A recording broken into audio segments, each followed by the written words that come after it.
Good evening friends. Social મીડિયામાં કેટલીક comment અને પોસ્ટ જોતા મને એવું લાગે છે કે આ બાબતે આપણે થોડી ચોખવટ કરવી જોઈએ કે ઘણા લોકો લખતા હોય છે કે ભાઈ છોકરીને પપ્પાના ઘરેથી પ્રોપર્ટીમાં હિસ્સો કેમ મળે, એને તો સાસરીમાંથી જ મળે. તો ભાઈ જો કાયદો ખરો ને એ સમાનતાનો આગ્રહ રાખે છે. એક મા બાપ છે, એમને એક છોકરી છે અને એક છોકરો છે, બરાબર? તો બંનેમાં ફરક શું છે? ખાલી લિંગનો ફરક છે, એ સિવાય બીજો કોઈ ફરક નહીં. હવે છોકરી સાસરે જાય છે લગ્ન કરીને, તો છોકરાઓ શું કરે છે? શું એ લોકો અલગ ઘરમાં રહેવા નહીં જતા? અલગ પરિવાર એમનો નથી આગળ વધતો? પણ પેલી છોકરી એ પારકી ગતિ રહી, જ્યારે છોકરો પોતે રહ્યો. આ કોણે નક્કી કર્યું કે મા બાપ છોકરાના ઘરે રહી શકે ને છોકરીના ઘરે ના રહી શકે? તો સમાજે નક્કી કર્યું, કાયદાએ થોડું નક્કી કર્યું છે. તો સમાજ પુરુષ પ્રધાન છે, પુરુષોએ નિયમ બનાવ્યા. પુરુષોએ કીધું કે ના, છોકરાના ઘરે રહીએ તો વાંધો ના આવે, છોકરીના ઘરે રહીએ તો ખરાબ દેખાય. કાયદો તમે છોકરીના ઘરે રહો ને તો પણ એમનો કંઈ પ્રોબ્લેમ નહીં હોતો, પ્રોબ્લેમ સમાજનો હોય છે. તો સમાજ જે પુરુષ પ્રધાન છે ને પુરુષોએ નિયમો બનાવ્યા છે અને પુરુષોનું એક પ્રકારે આધિપત્ય ચાલે છે. એણે એ ભેદ બનાવ્યો છોકરી અને છોકરાનો. બાકી કાયદો બંનેઓને સેમ માને છે, બંનેઓને સંતાન માને છે.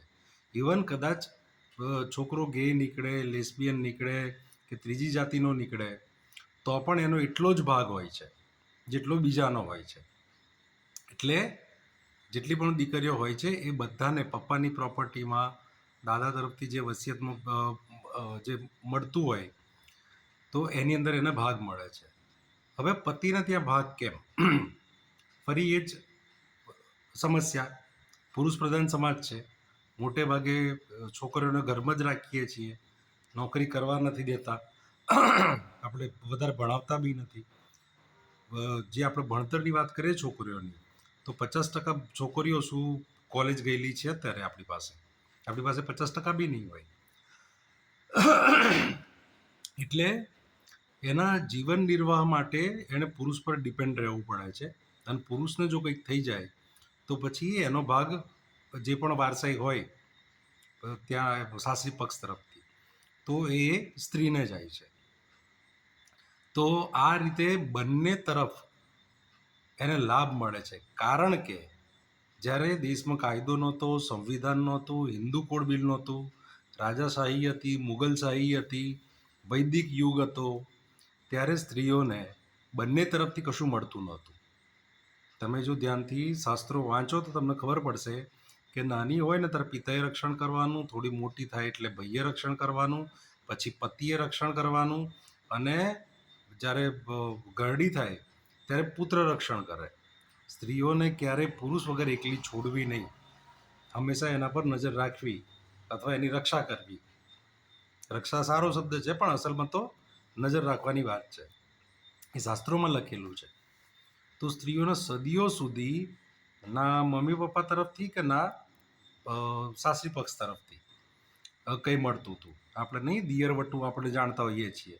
દિયરવટું શેના માટે છે કે ભાઈ ભાગ એક પારકી સ્ત્રીને બીજા ઘરમાંથી આવેલી સ્ત્રીને આપવો ના પડે જ્યારે ભાઈ મરી જાય ત્યારે.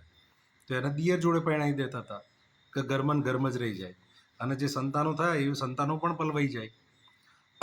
તો આ પુરુષ સત્તાક સમાજની કલ્પનાઓ અને વિચારો છે. બાકી તમે કુદરતી રીતે જુઓ, કુદરતનો જે સિદ્ધાંત છે, અને કાયદાકીય રીતે જુઓ તો સ્ત્રી અને પુરુષ બંને સરખા છે અને એટલે જ એને સરખા અધિકારો મળે છે. પુરુષોએ જો બે બાજુથી શોષણ ના કર્યું હોત, પિયરમાં પણ શોષણ અને સાસરીમાં પણ શોષણ, તો કદાચ આપણે કહી શકત કે ભાઈ તું કાં તો અહીં આગળ પૈસા લે, કાં તો તું અહીં આગળ પૈસા લે, અથવા અહીં આગળ પ્રોપર્ટીમાં ભાગ મળશે અથવા અહીં આગળ પ્રોપર્ટીમાં ભાગ મળશે. હવે સમજો કે હજારો હજારો વર્ષ સુધી આ વૈદિક ખબર નહીં ક્યાંથી ચાલે છે. પુરાણોમાં લખેલું છે, તમે વાંચો, સ્મૃતિઓમાં લખેલું છે કે જ્યારથી લખેલું છે ત્યારથી લઈને અત્યાર સુધી સ્ત્રીઓનું જો શોષણ કર્યું છે, તો હજુ તો આઝાદીના 78 વર્ષ જ થયા છે. 78 વર્ષમાં સ્ત્રીને બે બાજુથી લાભ આપવામાં તમે થાકી કેમ જાઓ છો? અને સૌને વિનંતી છે કે કાયદા કથા ના કરશો, કાયદા વાંચજો, એને જાણજો અને એનો મર્મ સમજજો. જય ભીમ, જય ભારત.